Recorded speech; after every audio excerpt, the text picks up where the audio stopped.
सभी शिक्षक शिक्षार्थियों का मैं प्रज्ञान सर यूट्यूब परिवार में स्वागत करता हूं। साथियों, अगर आप हिंदी शिक्षक भर्ती परीक्षा की तैयारी कर रहे हैं तो बिल्कुल सही प्लेटफॉर्म पर हैं। और सुबह के 5 बज चुके हैं। जिस प्रश्नोत्तरी 50 का आप बेसब्री से करते हैं इंतजार, आपकी चहती प्रश्नोत्तरी 50 लेकर के आपके बीच उपस्थित हूँ। मुझे आशा नहीं, पूर्ण विश्वास है कि प्रश्नोत्तरी 50 का नियमित अवलोकन आपको लाभान्वित करेगा। साथियों, प्रश्नोत्तरी 50 को प्रारंभ करें उससे पूर्व देखते हैं प्यारा सा सकारात्मक विचार।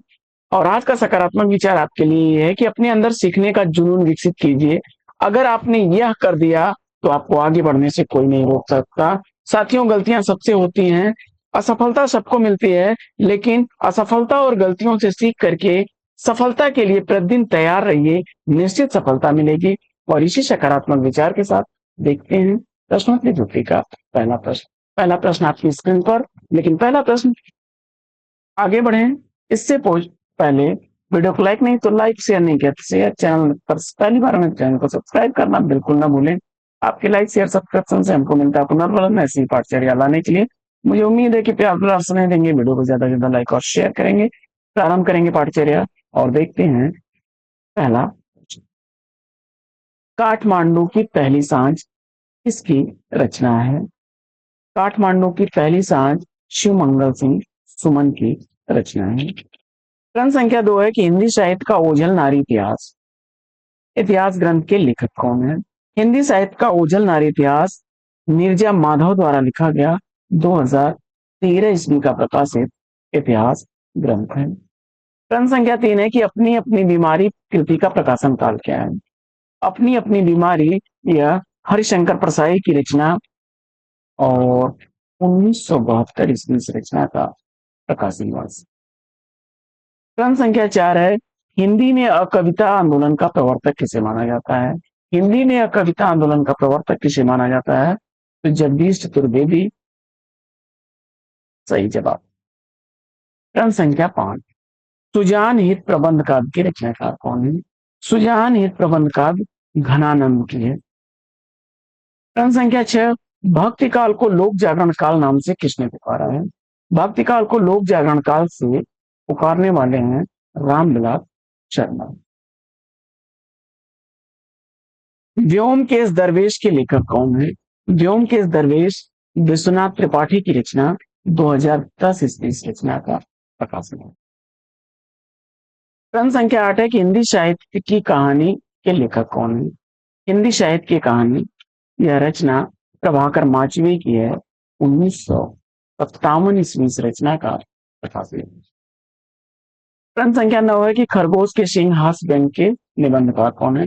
खरगोश के सिंह यह हास्य व्यंग रचना प्रभाकर माचवी की है, 1921 ईस्वी इस रचना का प्रकाशन हुआ। प्रश्न संख्या 10, नागार्जुन द्वारा रचित मछुआरों के जीवन पर आधारित उपन्यास कौन सा है?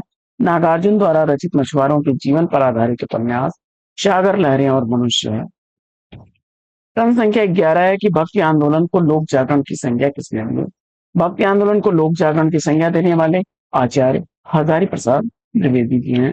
प्रश्न संख्या 12, कहानी का प्लॉट महिला महत्व इसकी रचनाएं हैं।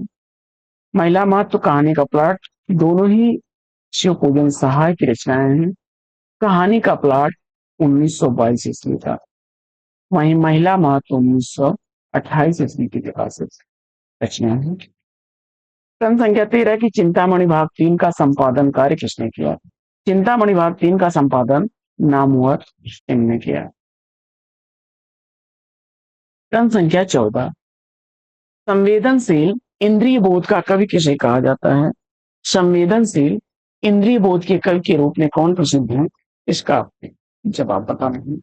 14वें प्रश्न का राइट आंसर आपने इसको चुन लिया है, सुमिंद्रानंदन पंत को राइट आंसर है आपका। बढ़ते हैं आगे और देखते हैं प्रश्न संख्या 15, उसने कहा था कहानी के लेखक कौन है? उसने कहा था यह कहानी चंद्र शर्मा गुलेरी की कहानी है, 1915 ईस्वी इस कहानी का प्रकाशन हुआ। शिव पूजन सहाय को हिंदी भूषण नाम किसने दिया है? शिव पूजन सहाय को हिंदी भूषण नाम दिया है सूर्यकांत त्रिपाठी निराला ने। 17वां प्रश्न, गालिब अमृत काव्य कृति की रचयिता कौन है? गालिब अमृत रचना अमृतलाल चतुर्वेदी की है। प्रश्न संख्या 18 है कि आलाखंड को सर्वप्रथम किसने प्रकाशित कराया? आलाखंड को सर्वप्रथम चार्ल्स इलियट ने प्रकाशित कराया 1865 ईस्वी। प्रश्न संख्या 19 है कि नरक कुंड में वास उपन्यास के उपन्यासकार कौन हैं? नरक कुंड में वास उपन्यास जगदीश चंद्र का 1994 ईस्वी का उपन्यास है। 20वां प्रश्न है कि रामकुमार वर्मा ने अपभ्रंश भाषा का प्रथम कवि किसे माना है?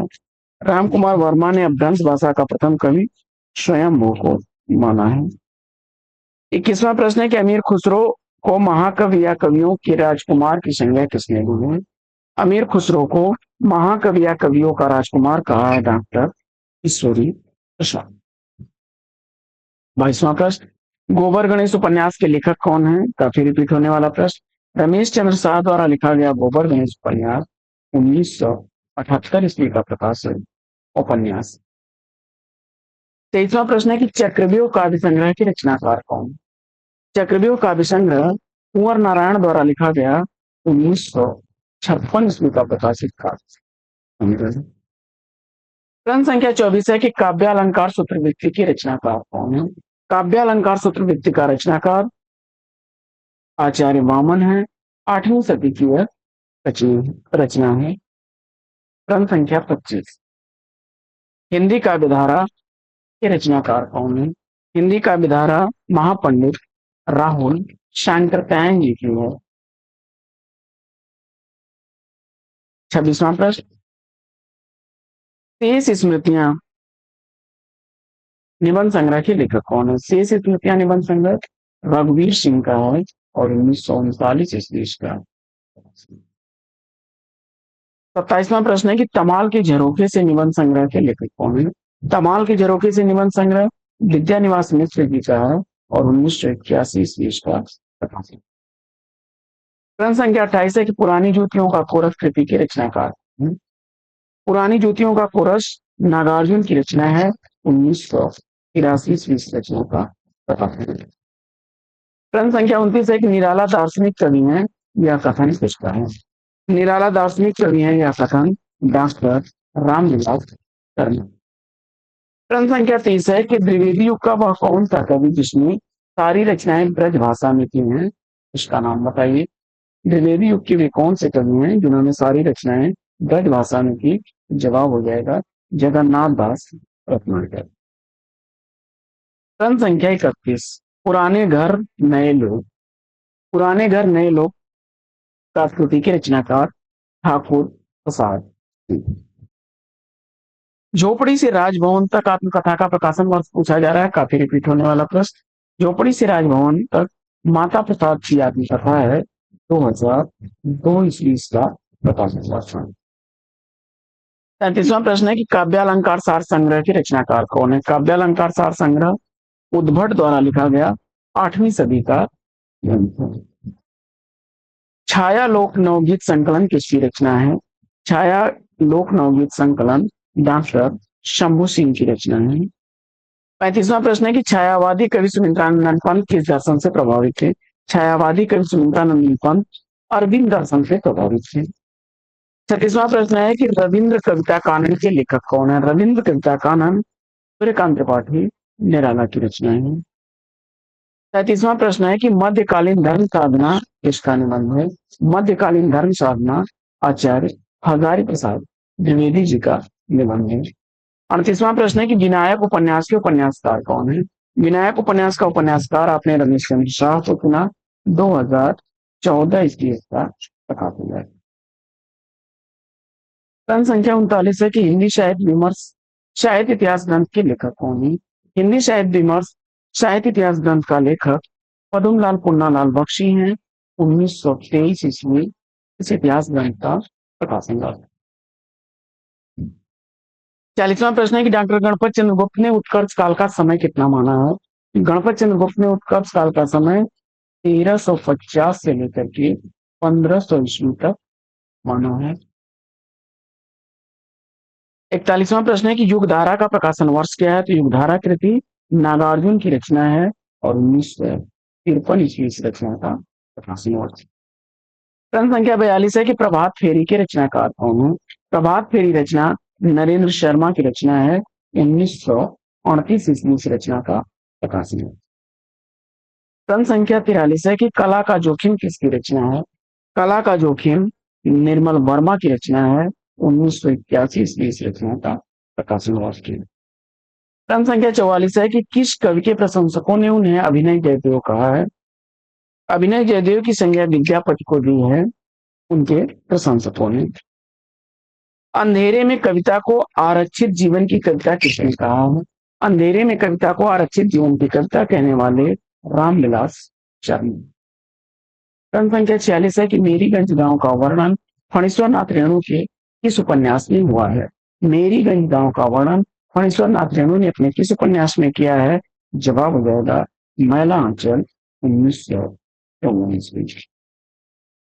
प्रश्न संख्या 47 साहित्य सुधानिधि काव्यशास्त्री ग्रंथ के रचनाकार कौन है? साहित्य सुधानिधि काव्यशास्त्री ग्रंथ जगत सिंह का है। 1881 ईस्वी का प्रकाशित हुआ। और क्षमा करें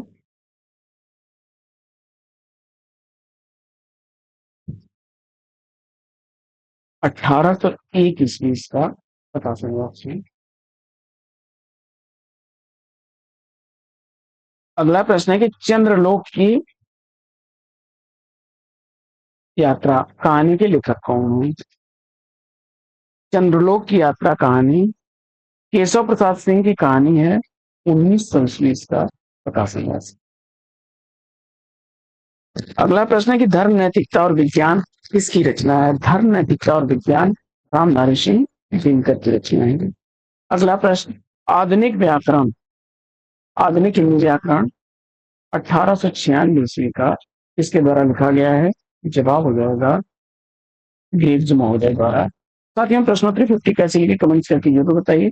आज की प्रश्नोत्तरी 50 में लेंगे यहीं पर विराम। फिर मिलेंगे आपसे अगले वीडियो में एक नए प्रश्न नया टॉपिक इतना अंदाज में। तब तक के लिए लेते हैं आपसे विदा। आपका जीवन मंगलमय हो। जय हिंद।